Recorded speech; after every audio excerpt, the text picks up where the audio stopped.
ఓం శ్రీ సాయిరామ్.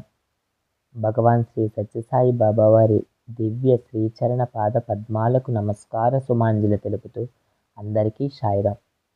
శ్రీ దత్తాత్రేయ స్వరూపం. 1978వ సంవత్సరంలో మార్చి 7వ తేదీ గురువారం మహాశివరాత్రి పర్వదినం.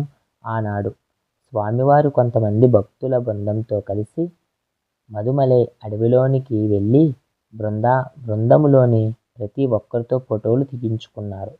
భగవాన్ తమ ఒక్కరినే విడిగా ఫోటో తీయమని పోలరాయిడ్ కెమెరా గల విద్యార్థితో చెప్పారు. కెమెరా క్లిక్ అంది.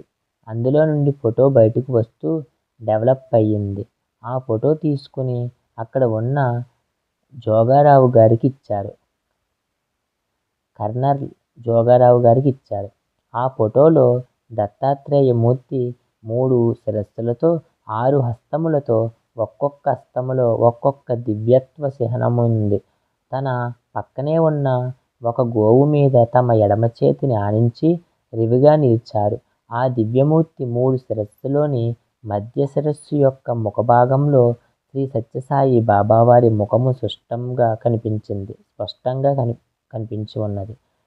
ఆ దివ్య రూపం బ్రహ్మ విష్ణు మహేశ్వరుల త్రిమూర్త్యాత్మక స్వరూపమైన దత్తాత్రేయుల వారిది.